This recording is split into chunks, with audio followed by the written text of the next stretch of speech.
आप सभी को मेरा श्री गौरी शंकर सीताराम राधे श्याम श्री गौरी शंकर दरबार में मैं सुरेश अग्रवाल आप सभी का स्वागत करता हूं। सभी को प्रणाम नमस्कार और सभी को प्रेम भरे हृदय से वंदन।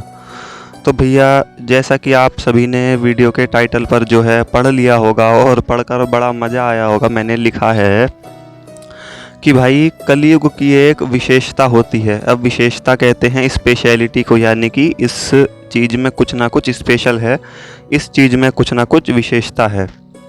तो भाई, जैसा कि सबको पता है कलयुग ही चल रहा है, तो जैसा समय चल रहा हो, देखो जैसा समय हो रहा हो, यदि उसमें कुछ स्पेशल बात हो, उसमें कुछ अलग हट करके बात हो, तो उस बात को जान लेना चाहिए, उस बात को समझ लेना चाहिए। और ये तो पूरा चल ही कलयुग रहा है, तो जो विशेषता है वो पूरे कलयुग में ही है। तो बात बड़े काम की है, ध्यान से सुनिएगा, बड़ा मज़ा आएगा, ध्यान से समझिएगा। अब देखिए, श्री रामचरित मानस जी में, जो कि गोस्वामी श्री तुलसीदास जी ने रची है, सभी को पता है, उसमें कलयुग की विशेषता को लेकर के एक बात आई है, एक चौपाई आई है। जिनको उसका मतलब पता है उसके लिए बहुत अच्छी बात है, जिनको नहीं पता उनके दिमाग में 2-3 प्रश्न आएंगे कि भाई मतलब इस चौपाई का मतलब क्या है, जो कि मेन मोटिव ही है इस वीडियो का, कि मैं आपको बताऊं कलयुग की विशेषता क्या होती है, वो तो है ही। दूसरी बात, आप ये सोच रहे होंगे कि भाई ये विशेषता जो है कलयुग में ही क्यों है। मतलब एक तरीके से ऐसा मान लो, भगवान ने हमको कलयुगी मनुष्यों को एक छूट दे रखी है, एक थोड़ी सी मतलब ढील दी है कि हाँ चलो तुम जाओ, ऐसे कर लो। अब वो क्या है, अब देखिए चौपाई मैं आपको बता रहा हूँ, फिर उस चीज़ को समझेंगे। कलयुग एक पुनीत प्रतापा, मानस पुण्य हो ही नहीं पापा। तो पहली चौपाई का मतलब तो बिल्कुल साफ प्रत्यक्ष सभी को समझ में आ रहा होगा। कलयुग एक पुनीत प्रतापा, यानी कि कलयुग में एक बड़ा ही अच्छा सुअवसर है, कलयुग में एक बड़ा ही अच्छा प्रताप है। प्रताप यानी उसमें एक प्रबलता है, उसमें भगवान ने अपनी कृपा कर रखी है, भगवान ने हमको एक छूट दे रखी है। क्या दे रखी है? मानस पुण्य हो ही नहीं पापा। अब देखिए, बड़ी गहरी बात है, ध्यान से समझने की बात है। सबसे पहले बात, अब इसमें थोड़ा सा कर्मों का जिक्र है, तो मैं आपको बता देता हूँ। कर्म 3 तरह के होते हैं। जैसे हम समझते होंगे कि हमने शरीर से कुछ कर दिया तो वो कर्म हो गए, नहीं, वैसे नहीं होते। 3 तरीके से कर्म जीव करता है। मतलब मेनली मनुष्य ही मान लो भाई, बाकी जीवों की तो क्या ही कहो। सबसे पहले क्रियात्मक, दूसरे वाचसिक और तीसरे मानसिक। क्रियात्मक मान लो, जैसे कि उदाहरण के तौर पर जो हम शरीर से करते हैं, जो कि सभी जानते हैं, हम तो लगातार शरीर से काम अपना करते ही रहते हैं। तो पुण्य कर्म का उसमें उदाहरण देख लो। देखो, किसी को प्यास लग रही है, हमने जा करके उसको पानी पिला दिया, तो ये हो गया पुण्य कर्म। तो ऐसे करके ये हो गए क्रियात्मक कर्म, जो कि हम अपने शरीर के द्वारा करते हैं। दूसरे हो गए वाचसिक कर्म, यानी कि जो हमारी वाणी बोलती है। तो जिन लोगों को पता होगा उनके समझ में आ रहा होगा, जिनको नहीं पता होगा उनको एक शौक सा लग रहा होगा कि भाई हमारी जो आवाज़ है वो भी एक कर्म के रूप में होती है। तो हाँ, ये बिल्कुल सत्य है। हम जो बोलते हैं, इसमें पुण्य कर्म क्या माना जाएगा भाई? हमारी आवाज़ ने किसी के दिल को सुख पहुंचाया, यानी कि हमारी आवाज़ किसी को मीठी लगी, हमने किसी से मीठी वाणी बोली, तो ये हो गया हमारे पुण्य कर्म में। और भाई हमारी जो है कटु वाणी हो गई, मतलब किसी के दिल को चुभ गई, या किसी को हमारी वाणी ने ठेस पहुंचाई, दुख पहुंचाया, वो हो गया पाप कर्म में। अब है मेन बात, जो है मानसिक कर्म। अब देखिए होता क्या है, शुरुआती 3 जो युग चले गए कलयुग को छोड़ करके, उनमें क्या होता था, क्योंकि जो मैंने आपको पहले ही बताया, कलयुग एक पुनीत प्रतापा, ये जो प्रताप है, ये जो भगवान की दया है, उनकी कृपा है, भगवान ने जो छूट दी है, वो सिर्फ कलयुग में ही है, बाकी 3 युगों में नहीं है। तो सतयुग, त्रेता और द्वापर में क्या होता था, मानसिक कर्म जो हैं वो भी माने जाते थे।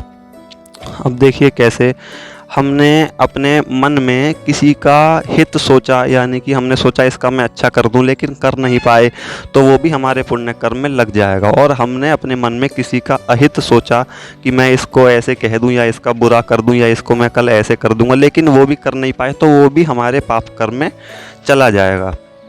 तो भैया, जिनको बात पता होगी उनके लिए नॉर्मल सी बात है, नहीं पता होगी तो बड़ा आपको आश्चर्य लग रहा होगा कि ऐसे कैसे, ऐसे तो हम अपने दिन में, पूरे दिन में पता नहीं किसके लिए क्या क्या सोचते रहते हैं। तो इसीलिए भगवान ने हमको कलयुग में ये छूट दी है, ये उन्होंने अपना जो प्रताप है वो इस कलयुग में भर दिया है कि मानस पुण्य की भाई मनुष्य तेरे जो हैं मन के पुण्य माने जाएंगे, हो ही नहीं पापा, और तेरे पाप नहीं माने जाएंगे।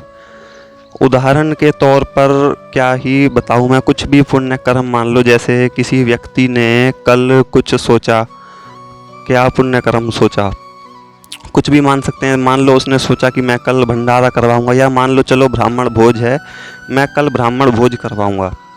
वो अपना भैया आटा, चीनी, घी, शक्कर जो भी होता है वो सब अपना दूध वूध तैयारी उसने सारी करके रख ली, और रात में इत्तेफाक बाई चांस क्या हुआ, मतलब प्रभु इच्छा से ही हुआ कि वो मर गया। उसने अपने पहले दिन मन में संकल्प ले लिया था कि मैं कल ब्राह्मण भोज कराऊंगा, और उसने अपनी सारी तैयारी भी कर ली थी, लेकिन रात में क्या हुआ, वो मर गया, अगले दिन कर नहीं पाया। तो जो ब्राह्मण भोज कराने का फल है वो उसका मानसिक पुण्य हुआ, यानी उसने मन में तो अपने ये पुण्य कर्म सोच लिया ना, तो उसको ब्राह्मण भोज कराने का पुण्य मिल जाएगा। ये होता है मानस पुण्य, हो ही नहीं पापा। अब देखिए, हो ही नहीं पापा इसका मतलब क्या है, अब कल किसी ने सोचा मैं इसका मर्डर कर दूंगा, बाई चांस वो क्या है कर नहीं पाया, और फिर उसने आगे भी वो करा नहीं, तो इसका पाप उसको नहीं लगेगा, क्योंकि उसने शरीर से किया नहीं। तो भगवान ने क्या कहा कि भाई बस तेरे कलयुग में जो है क्रियात्मक कर्म ही माने जाएंगे, जो तू शरीर से करेगा, मन के रहने देते हैं, मन के छोड़ देते हैं। तो बात तो ये हो गई, कलयुग में यही विशेषता है, भगवान ने हमको ये छूट दे रखी है। दूसरी बात जो मैंने आपको बताई थी, प्रश्न कि भाई ये चीज़, अब देखो आपके दिमाग में एक और प्रश्न आ रहा होगा कि ये चीज़ सिर्फ कलयुग में ही क्यों है, बाकी युगों में क्यों नहीं है। उसका कारण ये है, देखो, क्योंकि कलयुग में ही पाप की परसेंटेज सबसे ज़्यादा है, पुण्य की कम है। सतयुग में तो 0 और 100 है, यानी पुण्य पूरा 100 है। त्रेता में 75-25, द्वापर में 50-50, और कलयुग में तो हद ही हो गई है भैया, 25 और 75, यानी कि 25% पुण्य है और 75% पाप है। तो पुराने युगों में क्या होता था कि जीव जो है, मनुष्य जो है, इतना दूसरों का जो अहित है वो सोचता नहीं था, सोचता था तो उसको थोड़ा सा अपना जो है मानसिक पाप लग जाता था। सतयुग में तो देखो 0% पाप है, तो वहाँ तो बिल्कुल भी कुछ भी गलत काम होता ही नहीं था, सिर्फ पुण्य ही पुण्य था। त्रेता द्वापर में भी होता था, लेकिन इतना ज़्यादा नहीं था जितना कलयुगी मनुष्य जो है पूरे भैया उठने के बाद से लेकर के सोने से पहले तक दूसरों का यही सोचता रहता है, मैं इसका ये कर दूं, वो कर दूं, ऐसे हो जाए, वैसे हो जाए, ऐसे कह दूंगा, वो हो जाएगा। तो भैया हम अपने आप को खुद ही इमेजिन करके देख लें, हम सोचें कि हम अपने मन में हमारे क्या चिंतन चलता रहता है तो हम सोचेंगे, हम यही पाएंगे कि हमारे मन में दूसरों का ज़्यादातर अहित करने का ही चिंतन चलता रहता है। भगवान ने देखा होगा भैया, यदि यहाँ पर भी ऐसे कर दिया, मानस पाप लगा दिए गए, फिर तो कलयुगी मानव तो कभी नरकों से बाहर आ ही नहीं पाएगा। जब देखो हर समय वहाँ पाप ही पाप चल रहा है, पाप ही पाप चल रहा है तो भगवान ने क्या करा, ये हमको छूट दे दी। कलयुग एक पुनीत प्रतापा, कलयुग में एक बड़ा ही अच्छा प्रताप है, मानस पुण्य हो ही नहीं पापा, कि हम जो अपना पुण्य कर्म मन से सोचेंगे वो हमारा माना जाएगा, लेकिन पाप कर्म हमारा नहीं माना जाएगा। मुझे विश्वास है, मैं आपको मतलब उम्मीद है कि मैं आपको ये वाली बात समझाने में सफल रहा होऊंगा। समझ में आ गई हो तो कमेंट में बता देना, नहीं आई हो तो वो भी बता देना, फिर दोबारा और अच्छे से समझाने की कोशिश करूँगा। सभी को आनंद मंगल सहित श्री गौरी शंकर सीताराम, राधे श्याम।